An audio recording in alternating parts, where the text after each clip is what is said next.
माँ बाप की मौत के बाद रेशमा और कंचन की हालत ऐसी हो गई थी कि उन्हें मांग मांग कर गुजारा करना पड़ रहा था। तुम दोनों बहनों को शर्म नहीं आती ना? जब से तुम दोनों के माँ बाप इस दुनिया से गए हैं, तुमने तो हमारी दहली पकड़ ली है। गुरुद्वारे क्यों नहीं चली जाती जब मुफ्त में खाने का इतना शौक है तो? जब देखो मेरी दहली इस पर मांगने चली आती हो। मेरे घर में फ्री का खाना आता है क्या? रेशमा और कंचन को कुछ समझ ही नहीं आ रहा था कि वो क्या करे और क्या ना करे।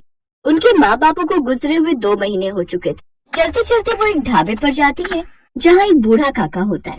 वो उनसे खाना मांगती है।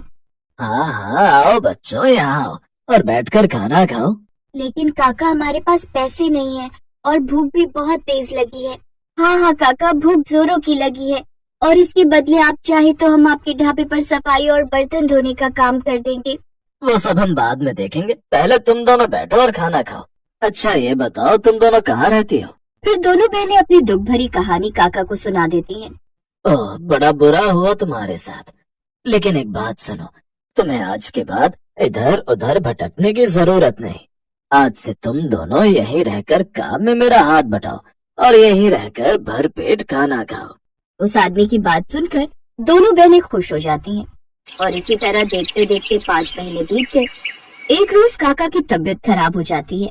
आज मेरी तबीयत कुछ ठीक नहीं लगती, लगता है आज दुकान नहीं खोल पाऊंगा। ऐसा करो, तुम दोनों कुछ बना कर खा लो और थोड़ा सा मुझे भी दे दो। ठीक है काका, आप आराम कीजिए, हम देख लेंगे। अगर कुछ बन पाया तो अभी बना लेते हैं। तुम्हें याद है कंचन, जब घर में सब्जियां खत्म हो जाती थी और जो बची हुई सब्जियां होती थी तो माँ उन सबको मिलाकर पराठे बना दिया करती थी। तो क्यों ना हम भी पराठे बना ले, सब्जी वाले पराठे। हाँ, ये तो तुमने बिल्कुल सही कहा। हम लोग सब्जी वाले पराठे और मिर्च का अचार जीरे की छौंक में बना लेते हैं और फिर काका से कहकर बाजार से सामान भी ले आएंगे। फिर सबसे पहले उसने वो पराठे काका को खाने को दिए। वाह, क्या स्वादिष्ट पराठे, कितना स्वाद है इनमें। ऐसे स्वादिष्ट पराठे मैंने आज तक नहीं खाए। हाँ, लेकिन इतना जरूर कहूँगा, अगर ऐसे पराठे अपनी दुकान पर बिकने लगे ना तो धूम मच जाएगी। आप मजाक कर रहे हो ना काका? नहीं बिटिया, मैं सच कह रहा हूँ। तुम अभी बाजार जाओ और जो जो सामान तुमने इन पराठों में डाला था वो सब ले आओ और साथ में ये बढ़िया सा ऐसा अचार भी बना लेना। और फिर आज सबको दुकान पर ये सब्जियों का पराठा, अचार और दही खिलाओ।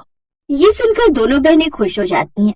फिर वो भाग कर जाती हैं और बाजार से सब्जियां ले आती हैं, जिसके बाद वो दही और अचार के साथ परोसती हैं। ये क्या पराठा? आज करी चावल, दाल चावल ये सब नहीं बनाया क्या? आज काका की तबीयत खराब है, इसलिए हमने पराठे बनाए हैं। चलो कोई बात नहीं, वैसे भी रोज हम एक ही तरह का खाना खा खा कर भी थक जाते हैं, इसी बहाने आज कुछ अलग खाने को मिलेगा। उनके पराठे खाकर सब ग्राहक बड़े खुश थे और वो एक के बाद एक और पराठे लिए जा रहे थे। शाम को वो दोनों घर आकर वो सब पैसे काका के हाथ में देती हैं तो काका बहुत खुश हो जाते हैं। अरे वाह, ये पैसे बता रहे हैं कि तुम दोनों के हाथ में कितना स्वाद है, क्योंकि इतनी कमाई तो पहले मेरी 3 दिन में होती थी, जितनी आज 1 दिन में हुई है। बहुत बढ़िया, आज से तुम दोनों बहनें यही काम करोगी और साथ में मैं तुम्हें तनख्वाह भी दूंगा। सच में काका, आपको हम पर यकीन है कि हम दोनों बहनें ये काम संभाल पाएंगी?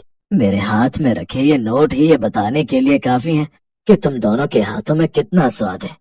चलो, आज तुम दोनों बहुत थक गई होंगी ना, अब जल्दी से चलकर तुम दोनों खाना खाकर आराम कर लो और फिर सुबह की तैयारी कर लो।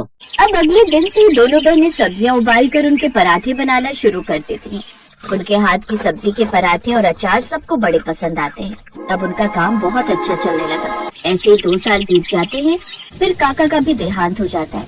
काका का भी इस दुनिया में कोई नहीं था, इसलिए वो अपनी दुकान उन्हें दे जाते हैं। कंचन, अब तो अपने पास पैसे भी आने लगे हैं, तो क्यों ना हम अपनी झोपड़ी को हटाकर एक पक्का घर बना ले? हाँ दीदी, विचार तो अच्छा है, लेकिन आपके मन में अचानक ये विचार कैसे आ गया? तो अब बड़ी हो गई है तो कल को तेरा ब्याह भी तो करना है। अब लड़के वाले घर बार तो देखेंगे ना। अच्छा, तो मुझे यहाँ से भगाना चाहती हो? नहीं दीदी, अभी नहीं। अभी हम लोगों को बहुत मेहनत करनी है और सफल होना है। उसके बाद ही हम शादी के बारे में सोचेंगे। और हाँ, शादी करेंगे तो दोनों बहनें इकट्ठी करेंगे, नहीं तो सारी उम्र हम इस काम को ऐसे ही चलाएंगे। फिर दोनों बहनें आपसी सहमति से पक्का घर बनवाती हैं। उनकी इस कामयाबी की हर कोई बड़ी ही तारीफ कर रहा था। देखो तो, दोनों बहनों ने अनाथ होकर भी एक दूसरे का सहारा बनकर खुद को बहुत अच्छे से संभाल लिया है। सच में बहन ऊपर से सफल भी हो रही हैं।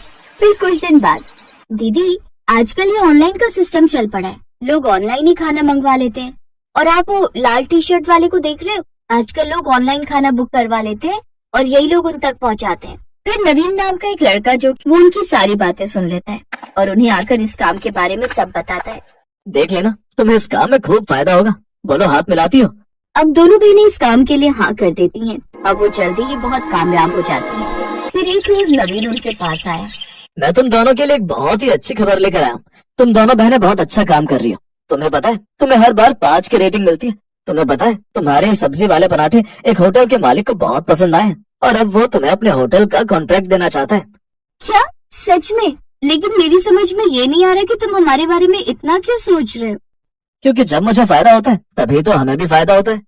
फिर अपने फायदे के लिए हम क्यों ना सोचें।